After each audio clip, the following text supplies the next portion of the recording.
friends, welcome back to my channel Deepamuthra Australia Tamil Vlog. So இன்னைக்கு வீடியோல என் கிச்சன்ல இருந்து நான் உங்களுக்கு ஒரு சிம்பிளான ரெசிபி காட்ட போறேன். இதுக்கு பேர் வந்து ஆஸ்திரேலியன் மொளகா பொடி. இதுக்கு பேர் ஏன் ஆஸ்திரேலியன் மொளகா பொடி அப்படின்னு இன்சிஸ்ட் பண்ணி நான் சொல்றேன் அப்படின்னு பாத்தீங்கன்னா, இந்தியால இருந்து நிறைய பேர் ஹோம்மேட் மொளகா பொடி எனி பொடிஸ் மசாலா பொடி கொண்டு வந்து அப்படியே கஸ்டம்ஸ்க்கு தூக்கி கொடுத்துறாங்க. அதுல முக்கியமான பொடி வந்து மொளகா பொடி. ஸோ நிறைய பேர் வந்து இந்த மொளகா பொடி எனக்கு அரைக்க தெரியாது, எனக்கு எங்க அம்மா செஞ்சாதான் பிடிக்கும், எங்க பாட்டி செஞ்சாதான் பிடிக்கும், அந்த ரெசிபி தான் எனக்கு செட் ஆகுது அப்படின்னு நிறைய பேர் நினைச்சிட்டு இருக்காங்க. ஸோ அவங்களுக்கெல்லாம் இந்த வீடியோ வந்து மேபி ஒரு சின்ன இன்ஸ்பிரேஷனாக இருக்கலாம். ஏன்னா நான் வந்து இங்கே பல வருஷமா ஆஸ்திரேலியாவில் மிளகா பொடி நான் வீட்டிலே தான் அரைச்சிட்டு இருக்கேன். அண்ட் உண்மையிலேயே சாப்பிட்டவங்க எல்லாம் இது ரொம்ப பிடிச்சிருக்குன்னு சொல்லி நிறைய பேருக்கு நான் செஞ்சு கொடுத்துருக்கேன். எல்லாருக்கும் பிடிச்சிருக்கு. இதை ட்ரை பண்ணி பாருங்க. ஸோ மேபி இந்த ரெசிபி உங்களுக்கு பிடிச்சிருந்துச்சுன்னா இனிமேல் நீங்கள் வீட்டில இருந்து எடுத்துட்டு வர முடியலன்ற ஃபீலிங் உங்களுக்கு இல்லாமல் இருக்கலாம். Trust me, மொளகா பொடி செய்யறது is one of the most effortless task. அது ரொம்ப ஈஸி.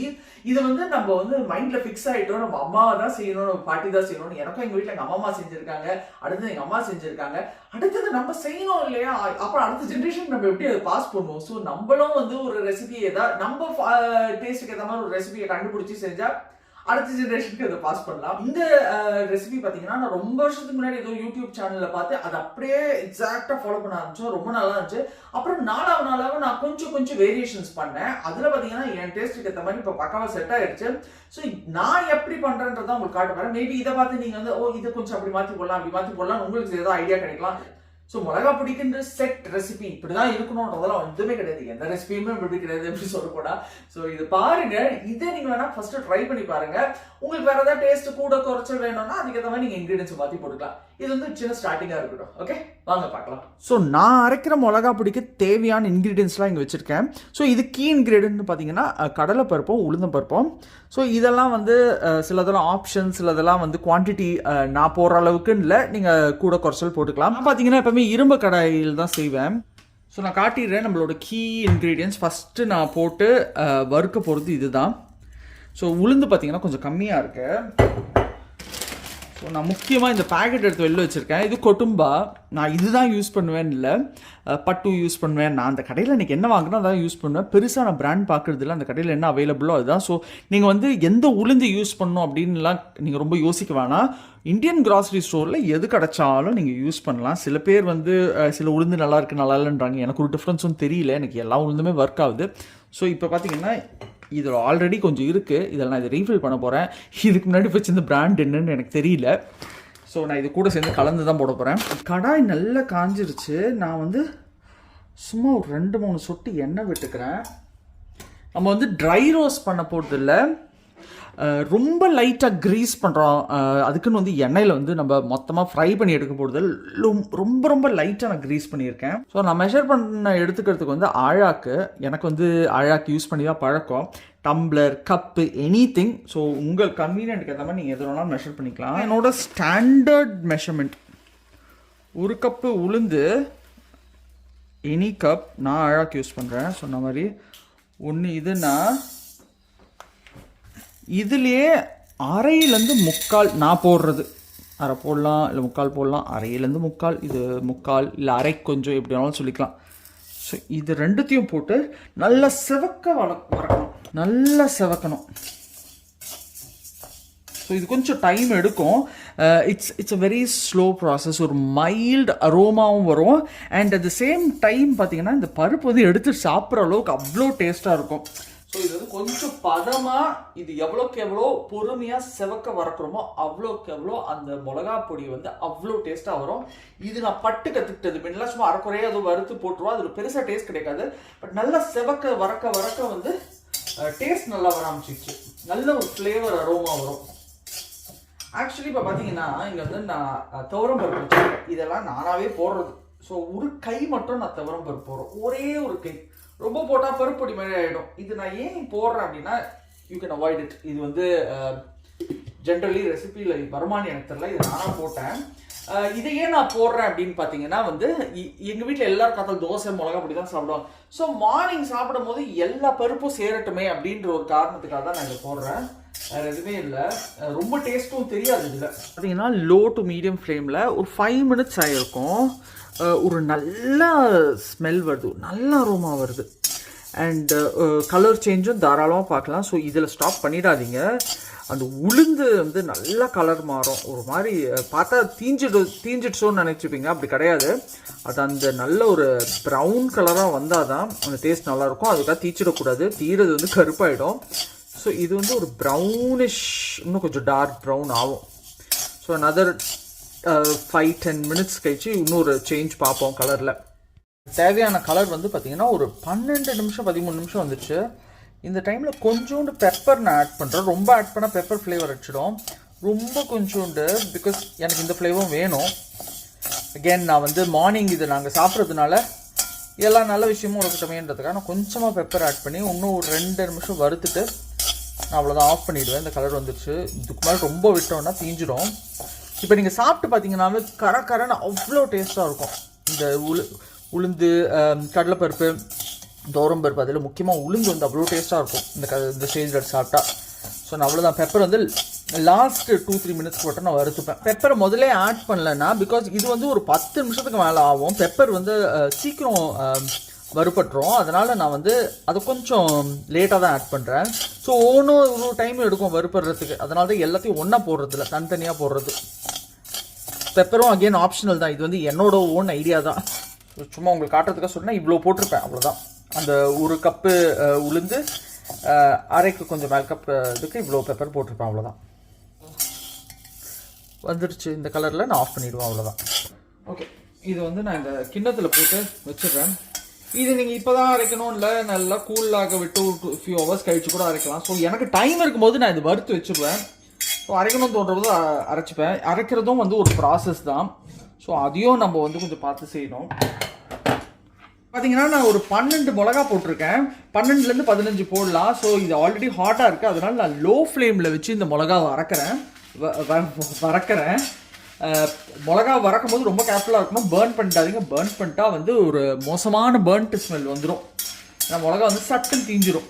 அதனால் வந்து மெதுவாக பொறுமையாக லோ ஃப்ளேமில் வச்சு பார்த்து வறுத்துடணும். ஆனால் இது ஒரு 2 நிமிஷம் வறுத்துட்டேன். இதையும் எள்ளு பார்த்தீங்கன்னா நான் ஒரு டேபிள் ஸ்பூன் போல் போட்டிருக்கேன். நான் வீடியோ எடுக்க மறந்துட்டேன். டேபிள் ஸ்பூன் போல் எள்ளு போட்டிருக்கேன்.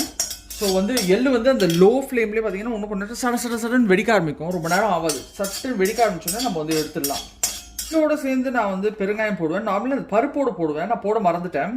பட் நான் பெருங்காயத்தை வறுத்துருவேன். இது பார்த்தீங்கன்னா கட்டி பெருங்காயம் தான். கட்டி பெருங்காயம் பார்த்தீங்கன்னா கொஞ்சமாக போட்டாலும் நிறைய ஃப்ளேவர் வருது. இது கட்டி பெருங்காயம் தான். நான் வந்து வறுத்து பொடி பண்ணி வச்சுருக்கேன். பிகாஸ் நான் பொடி பெருங்காயம் வாங்குறது இல்லை, கிடச்சிது. அதனால் நான் இது வாங்கிட்டேன். ஸோ இதையும் நான் எள்ளோடையே சேர்த்து வறுத்துக்கிறேன். பெருங்காயம் ரொம்ப இம்பார்ட்டண்ட், முக்கியமாக என் பொண்ணுக்கு. பிகாஸ் நிறைய பேருக்கு வந்து அது செட் ஆகாது. இவ்வளோ பருப்பு இருக்கிறதுனால பெருங்காயம் தான் பெட்டர். ஸோ இப்போ வெடிக்க ஆரம்பிச்சிச்சு. நான் இது வந்து இறக்கிடுறேன். இது பார்த்தீங்கன்னா வெரி ஹெவி கடாய். இந்த டாங்ஸில் பிடிக்கும் போது எனக்கு கை அவ்வளோ வலிக்குது. ஸோ இந்த டாங்ஸில் கம்ஃபர்டபுளாக பிடிக்க தெரியாதவங்க வந்து தயவுசெய்து வந்து இந்த கறி துணி அந்த மாதிரி எதாவது யூஸ் பண்ணிங்க. எதாவது இப்படி பிடிக்கிற மாதிரி. எனக்கு வந்து டாங்ஸ் கம்ஃபர்டபுளாக வரும். ஏன்னா நிறைய பேருக்கு இது பிடிக்க தெரியாது, ஸ்லிப் ஆகிடும். ஃபுல் க்ரிப்பு கொடுத்து தூக்கணும். கை பயங்கரம் வலிக்குது. இது கொஞ்சம் ஹெவி. ஓகே, இது முடிச்சாச்சு. அடுத்தது பார்த்தீங்கன்னா நான் வந்து கருவேப்பிலையை லைட்டாக ட்ரை ரோஸ்ட் பண்ணிக்க போகிறேன். ஸோ நான் கருவேப்பிலை பார்த்தீங்கன்னா ஒரு சில பேர் 1 கொத்து 2 கொத்து போடுவாங்க. நான் ஒரு 4-5 கொத்து வச்சுருக்கேன். சின்னதும் பெருசுமாக இருக்குது. இது ஃப்ரெஷ்ஷு, செடியிலேருந்து பறிச்சது. ஸோ இது பார்த்தீங்கன்னா வந்து அகெயின் நம்ம மார்னிங் சாப்பிட்றோம். ஸோ வந்து அதில் கருவேப்பிலை போனால் இது சின்ன கொத்துன்றதுனால நான் ஒரு 4-5 கொத்தாக எடுத்துக்கிட்டேன். நான் கொஞ்சம் ஜாஸ்தி போடுவேன். சின்ன கருவேப்பிலை ஃப்ளேவர் இருக்கும். நிறைய போட்டிங்கன்னா கருவேப்பிலை பொடி மாதிரி ஆகிடும். ஸோ இந்த ஹீட்லேயே வந்து லைட்டாக அகெயின் கேஸ் ஆனாக தான் இருக்குது. நான் எல்லாத்தையும் இதில் அப்படியே போட்டுக்கிறேன். அண்ட் ஏன் ஒன்றும் தப்பு இல்லை, ஜாஸ்தி போட்டால் நல்லது தானே. கருவேப்பிலை பொடி தனியாக செய்யலாம், அதுவும் நான் தனியாக செய்வேன். அதுக்கு வேறு நான் இவ்வளோ கருவேப்பிலை எடுத்து வச்சுருக்கேன். ஸோ நான் அதையும் செஞ்சு காட்டுறேன். இது வந்து அந்த மாய்ஸ்சர் போகிற வரைக்கும் நான் கழுவி வச்சுருக்கேன். கொஞ்சம் வெட்டாக இருக்குது. மாய்ஸ்சர் போகிற வரைக்கும் வறுத்து எடுத்து உங்களுக்கு வந்து கையில் க்ரஷ் பண்ணால் ஒரு நல்ல பொடியாக ஒரு கன்சிஸ்டன்சிக்கு வரும். ஸோ அந்த அளவுக்கு இதை நான் வறுத்து அந்த இதோட இந்த செட்டோட ஆட் பண்ணிடுவேன். கருவேப்பிலையும் வந்து நல்லா ஒரு மாதிரி வதங்கிடுச்சு. இப்போ நல்லா அந்த க்ரஷ் பண்ணால் அந்த உடையுது. கடான்னு இருக்குது. நல்லா கிறிஸ்பியாக இருக்கும். அடுத்து நான் வேல்யூ பண்ணுற எனக்கு ரொம்ப பிடிச்ச ஒரு இன்க்ரீடியண்ட் இந்த மிளகா பொடியில் பார்த்தீங்கன்னா பூண்டு. பெருசு சின்னதுன்னு நான் இது இவ்வளோ ஒரு 1/2 பல்லு பூண்டு எடுத்து வச்சுருக்கேன். 1/2 பல்லு, ஆமாம், அந்த பாடில் ஹாஃப் எடுத்து வச்சுருக்கேன். மேலே கூட போடுவேன் சில நேரத்தில் என் மூடை பொறுத்து. ஸோ நான் இதை எப்படி ஆட் பண்ணுவேன்னா, இதை வந்து லைட்டாக நசக்கிக்கிறேன் இந்த கல் வச்சு. ஏன் நான் இப்படி பண்ணுறேன்னு கேட்காதீங்க, எனக்கு தெரியாது. ஒரு யூடியூப் சேனலில் இந்த மாதிரி பண்ணாங்க பார்த்தேன், அதனால நான் அப்போத்துலேருந்து இதை தான் ஃபாலோ பண்ணுறேன். முன்னெல்லாம் சின்ன சின்ன வெட்டி போட்டும் வறுக்கலாம், பட் இது என்னமோ யாரோ பண்ணாங்க, அப்போதுலேருந்து அதை பிடிச்சிக்கிட்டேன். இதுக்கும் அகெயின் ஒரு சொட்டு, 1 2 3 சொட்டு, இது ஃபுல்லாலாம் இல்லை, சும்மா சொட்டாக இதிலேருந்து ஒட்டிட்டு வந்த எண்ணெயை நான் இதில் போட்டு வறுத்து எடுக்க போகிறேன்.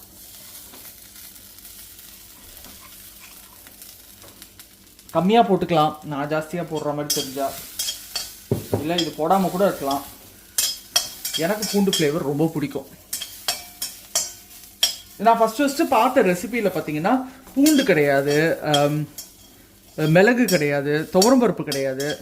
இதெல்லாம் நாளாக எக்ஸ்பர்ட் ஆகிட்டேன்ல குக்கிங்கில், அதனால் சொந்தமாக சிந்திச்சு சேர்த்துக்கிட்டது. இதெல்லாம் ட்ரை பண்ணிக்கலாமே, ஏதாவது ஒன்று போட்டு நம்ம பிடிச்சது. ஃப்ளாக்ஸ் சீட் கூட போடலாம் வேண்டாம், ஏன்னா அதுக்கு பெருசாக டேஸ்ட் இருக்கான்னு தெரியல. பட் அட்லீஸ்ட் வந்து உங்களுக்கு வந்து அது டெய்லி சேர்ற மாதிரியாவது ஒரு இன்க்ரீடியண்ட்டாக இருக்கும். நம்மளால் டெய்லி சேர்த்து ஃப்ளாக்ஸ் சீட் சாப்பிட முடியலாம். இதில் சேர்த்து அரைச்சிக்க வேண்டியதானே ஒரு 2 3 ஸ்பூனு. ஓகே, ஸோ இது ஒரு மாதிரி நல்லா செவக்க ஆரம்பிச்சிச்சு. நான் இப்போ வந்து கேஸ் ஆஃப் பண்ணிட்டேன், பிகாஸ் எனக்கு தேவையான இன்க்ரீடியன்ஸ் எல்லாம் அரைச்சாச்சு, சரி வறுத்தாச்சு. இதை நான் இப்படி எடுத்துக்கிறேன், இப்படி சிந்தனதை எடுத்து உள்ளே போட்டுக்கிறேன். என் கேஸ் க்ளீனாக தான் இருக்குது, நான் எல்லாம் தொடச்சி தான் வைப்பேன், அதனால் வந்து தாராளமாக எடுத்து போடுவேன். இது பார்க்குறதுக்கு என்னடா இப்படி இருக்கே, சாஃப்டாக இருக்குது, இது அரையாதுன்னு நினைக்காதீங்க. பவுடராக அரைக்கும் போது இது கெத்தாக அரையும். நான் அதையும் காட்டுறேன் உங்களுக்கு. அண்ட் நான் அரைக்கும் போது உப்பு சேர்த்துப்பேன். நான் வந்து சில பேர் வந்து ஏதாவது ஒரு இன்க்ரீடியண்ட்டோட வறுத்து எடுத்துருவாங்க. நான் பெருங்காயம் வந்து நீங்கள் பார்த்துருப்பீங்க எல்லோட வறுத்தேன்.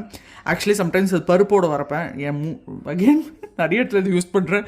என் மூடை பொறுத்து அந்த நேரம் வரும். நான் ஒரு காலத்தில் மொத்தமாகலாம் போட்டு வறுத்து எடுத்திருக்கேன். லைக் டுவர்ட்ஸ் எண்ட் ஆஃப் இந்த பருப்பு வர டைமில் மற்றதெல்லாம் ஒன்றா போட்டு வறுத்து எடுத்துருவேன்.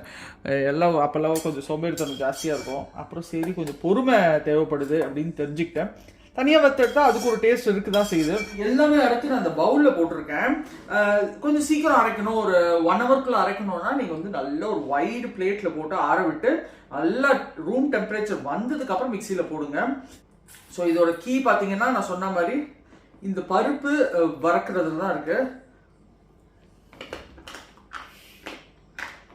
செம்ம கிறிஸ்பாக இருக்கு, இப்படிதான் இருக்கும், டேஸ்டாக இருக்கு. அதுக்கு சாப்பிட்றாதீங்க அப்படின்னு தான் தோணும். ஸோ இது பார்த்தீங்கன்னா இது மொத்தமாகவே எனக்கு வந்து ப்ராப்ளி ஒரு 30 மினிட்ஸ்க்குள்ளே ஆகும். இப்போ நான் வீடியோ எடுத்துகிட்டு இறச்சதுனால நான் டைம் செட் நோட் பண்ணணும், 30 மினிட்ஸ்க்குள்ளே தான் ஆகும். என்னென்னா அந்த பொறுமை, little bit of patience. 20 minutes ஆகும்னு நினைக்கிறேன். பிகாஸ் இந்த பருப்பெல்லாம் வறுத்து எடுக்க எனக்கு வந்து ஒரு 12 மினிட்ஸ் மாதிரி ஆச்சு. மற்றதெல்லாம் 2 to 2 மினிட்ஸில் கடகடன்னு எடுத்துக்கேன். ஸோ இது காட்டுறதுக்கு முக்கியமான ரீசன் என்ன அப்படின்னு பார்த்தீங்கன்னா, இந்த இன்க்ரீடியன்ஸ் வந்து ஆஸ்திரேலியாவில் மட்டும் இல்லை, அமெரிக்காவில், லண்டனில், ஜப்பானில், ஜெர்மனியில், ஆப்கானிஸ்தான், பாகிஸ்தான் எந்த ஸ்தானுக்கு போனாலும் கிடைக்கும். நம்ம ஹோம்மேட் பொடின்றது நம்ம ஹோம்லேயே செஞ்சுக்கலாம். இந்தியா ஹோம்ல தான் வரணும்னு கிடையாது. அதனால அந்த தாட்டை வந்து சேஞ்ச் பண்ணி there's lot of recipes. இதுதான் ரெசிபின்ல நீங்கள் போய் மிளகா பொடின்னு யூடியூப்ல சர்ச் பண்ணீங்கன்னா அவ்வளோ பொடி ரெசிபிஸ் வரும். Different combination, different variations. இல்லை உங்களுக்கு உங்கள் வீட்டோட பொடி தான் பிடிச்சிருக்குன்னா அவங்ககிட்டே ரெசிபி வாங்கி எல்லா இன்க்ரீடியன்ஸும் இந்தியன் ஷாப்பில் கண்டிப்பாக கிடைக்கும். ஸோ வீட்டில் இந்த ரெசிபி வாங்கி அந்த மெஷர்மெண்ட்ஸ் கரெக்டாக வாங்கி நீங்கள் இங்கேயே ட்ரை பண்ணுங்கள். உங்ககிட்ட ஒரு ப்ராப்பர் மிக்ஸி இருந்துச்சு அப்படின்னா யூ சார்ட்டட், எதை பற்றியும் கவலைப்பட தேவையில்ல. எல்லா பொடியும் நீங்கள் வீட்டில் அரைச்சிக்கலாம். ஆல்சோ நீங்கள் பார்த்தீங்கன்னா நீங்கள் கையால் செஞ்ச பொடிக்கும் கடையில் வாங்கி நீங்கள் யூஸ் பண்ணுற பொடிக்கும் அவ்வளோ டிஃப்ரென்ஸ் இருக்கும். பிகாஸ் இது வந்து ஃப்ரெஷ்லி மேட். இந்த பொடியை அரைச்சதுக்கு அப்புறம் 4 இட்லி சாப்பிட்றவங்க 6 இட்லி சாப்பிடுவாங்க, 2 3 தோசை சாப்பிட்றவங்க ஒரு 5 தோசை சாப்பிடுவாங்க. அந்த ஃபர்ஸ்ட் ஃப்ரெஷ்ஷாக இருக்கு பார்த்தீங்களா, அந்த பொடி வந்து அவ்வளோ சூப்பராக இருக்கும். அன்னைக்கு நைட் வந்து எக்ஸ்ட்ரா 2 இட்லி 2 தோசை கண்டிப்பாக இறங்கும். ஸோ இது வந்து நான் அரைச்சு காட்டுறேன். இது வந்து ஃபைனாகவும் அரைக்கலாம், கரகரனும் அரைக்கலாம்.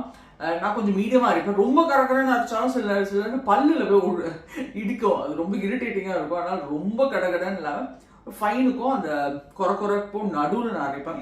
ஒருவேளை உங்களுக்கு உண்மையிலேயே டைம் இல்லை, நான் ஓடிட்டே இருக்கேன், இதுக்கெல்லாம் போய் 20-30 நிமிஷம் ஸ்பெண்ட் பண்ண முடியாதுன்னா உங்கள் லோக்கலி யாராவது ஸ்மால் பிஸ்னஸ் இருந்தால் அவங்கள சப்போர்ட் பண்ணுங்கள். வீட்டிலேயே செஞ்சு விற்கிறவங்க இருப்பாங்க, நீங்கள் இருக்கிற ஏரியாலேயே கண்டிப்பாக இருப்பாங்க. அட்லைட்ல அப்படி யாரா இருக்காங்களா எனக்கு தெரியல, இருந்தால் நீங்கள் கமெண்ட் பண்ணுங்க. ஸோ அவங்கக்கிட்ட வாங்கி அரைங்க, சாரி அவங்கக்கிட்ட வாங்கி நீங்கள் வந்து ட்ரை பண்ணுங்க. பிகாஸ் அவங்க கஸ்டமைஸா செஞ்சு கொடுப்பாங்க. எனக்கு இது இவ்வளோ வேணும், அது அப்படி வேணும், இந்த காரம் கம்மியாக இருக்கணும் செஞ்சு கொடுப்பாங்க.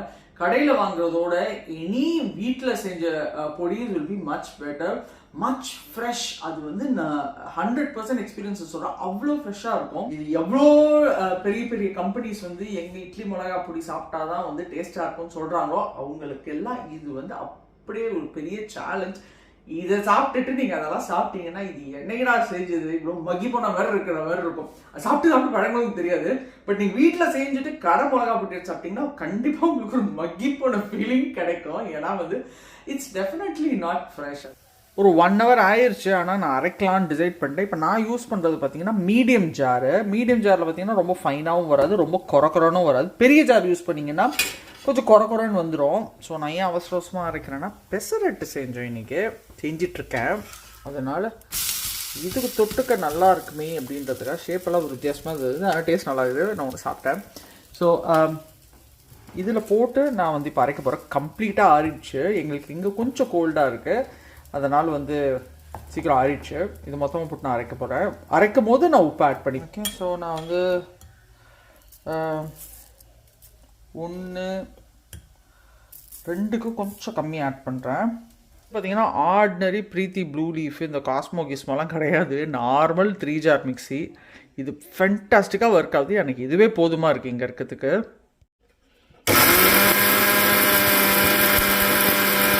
கொரன்னு வந்திருக்கு. ஸ்பூனில் தள்ளி அரைச்சிங்க. ரொம்ப கொரன்னு அரைச்சாலும் நல்லா இருக்காது, கொஞ்சம் ஃபைனாக இருந்தால் நல்லாயிருக்கும். அரைச்சாச்சு. இது பார்த்தீங்கன்னா பார்க்குறதுக்கு ஃபைனாக இருக்குது, ஆனால் கொஞ்சம் ஒரு கொரப்பு இருக்குது. எல்லா வாசனை செம்மையாக இருக்குது. நீங்கள் வந்து காஷ்மீர் மிளகா கொஞ்சம் பாதி ஆட் பண்ணிங்கன்னா உங்களுக்கு காரம் கொஞ்சம் கம்மியாகிடும். பட் கலர் வரும், அந்த ரெட்டு கலர். இது ரெட்டு கலர் இல்லை, ஆனால் எண்ணெய் ஆட் பண்ணால் உங்களுக்கு வந்து அந்த ப்ராப்பர் மிளகா பொடி மாதிரி இருக்கும். நல்லா இருக்குது பார்க்குறதுக்கு. உப்பு டேஸ்ட் ஒரு வாட்டி பார்த்துட்டு உங்களுக்கு ஓகேன்னா அவ்வளோதான். கொஞ்சம் நேரம் விட்டுட்டு கொஞ்சம் ஆரட்டோன்னு விட்டுட்டு அப்புறம் பாட்டிலில் போட்டு மூடி யூஸ் பண்ணிக்கலாம். பெசரட்டுக்கு நான் இந்த பொடி போட போகிறேன். மிக்சியிலேருந்து ஃப்ரெஷ்ஷாக அரைச்ச பொடி. ஆப்வியஸ்லி இதுக்கு நல்லெண்ணெய் யூஸ் பண்ணால் தான் பெஸ்ட்டு. ஸோ நான் நல்லெண்ணெய் எப்போவுமே எல்லோரும் நல்லெண்ணெய் தான் போடுவாங்க. அந்த கொஞ்சம் திக்காகவும் இருக்கணும், ரொம்ப எண்ணெயாகவும் இருக்கக்கூடாது. ஐ திங்க் இது பர்ஃபெக்டாக இருக்குது. Can you see the colours? இதில் இப்படி எண்ணெய் மிக்ஸ் பண்ணதுக்கப்புறம் நீங்கள் பார்த்தீங்கன்னா உங்களுக்கு வந்து இந்த ரெட்டாக தெரியுதா, மிளகா தெரியும். அப்புறம் இந்த க்ரீனாக பிட்டாக தெரியும். அது வந்து கருவேப்பிலை, நடுவில் சின்ன பூண்டு ஃப்ளேவர் வரும். ஐயோ அள்ளுது. எம்மையாக இருக்குது. நான் நக்கி பார்த்தேன், ஃபெரில் ரொம்ப டேஸ்ட்டாக இருக்குது. உப்பு எனக்கு ரொம்ப கரெக்டாக இருக்குது. It's very nice. இது பார்த்தீங்கன்னா கிட்டத்தட்ட ஒரு 1/2 கிலோ வரும். உங்களுக்கு இவ்வளோ வேண்டாம் அப்படின்னா ஜஸ்ட் ட்ரை பண்ணோன்னா நான் சொல்கிற இன்க்ரீடியன்ஸ் எல்லாம் ஹாஃப் பண்ணிங்க. 1/2 உளுந்து எடுத்துங்க, அதுக்கு வந்து 1/4 கப்பு வந்து கடலைப்பருப்பு எடுத்துங்க. அண்ட் மற்றது எல்லாமே கொஞ்சம் கம்மி பண்ணிங்க. ஓகே, ஸோ ட்ரை பண்ணி பாருங்கள், கண்டிப்பாக டேஸ்ட்டாக இருக்கும். ஸோ எல்லாரும் ஒரு சைட் டிஷ் ரெசிபி செஞ்சு காட்டுட்டு எண்டில் சொல்லுவாங்க, இதை நீங்கள் தோசைக்கு தொட்டு சாப்பிடலாம், சப்பாத்திக்கு தொட்டு சாப்பிடலாம், பூரிக்கு தொட்டு சாப்பிடலாம், அது இது சாத்தில் பிசைஞ்சு சாப்பிடலான்னு. இது வந்து இட்லி தோசைக்கு தான் நல்லா இருக்கும். இது பொடி இட்லி செய்யலாம், இன்னும் செம்ம டேஸ்டாக இருக்கும். அதுக்கப்புறம் வந்து இட்லி உப்புமா உதுத்து போடுறோம் இல்லையா, கடைசியாக வந்து இறக்கிறதுக்கு முன்னாடி இந்த பொடியை தூவி இறக்குனா வேற லெவலாக இருக்கும். சில பேர் உங்களுக்கு தைரியம் தான் வேணா சாத்தில் போட்டு கொஞ்சம் நல்லெண்ணெய் போட்டு பேசி சாப்பிட்டுப்பாங்க. எனக்கு அந்த டேஸ்ட் அவ்வளோவா பிடிக்கல. பட் உளுந்து கடலைப்பருப்பு தானே, ஸோ கண்டிப்பாக வந்து ட்ரை பண்ணலாம். ஸோ இந்த பொடியை வந்து கண்டிப்பாக ட்ரை பண்ணுங்க. எந்த ஊர்ல இருந்தாலும் நீங்கள் ட்ரை பண்ணலாம். ட்ரை பண்ணிட்டு எப்படி இருக்குன்னு சொல்லுங்க. ஆஸ்திரேலியா இருக்கவங்க கண்டிப்பாக வந்து உங்கள் ஓன் ஹோம்மேட் பொடியை பண்ண ட்ரை பண்ணிட்டு எனக்கு கண்டிப்பாக இன்ஸ்டாகிராம்லையோ இல்லை இது வீடியோ கீழே கமெண்ட்லையோ கண்டிப்பாக சொல்லுங்க. Okay, thank you.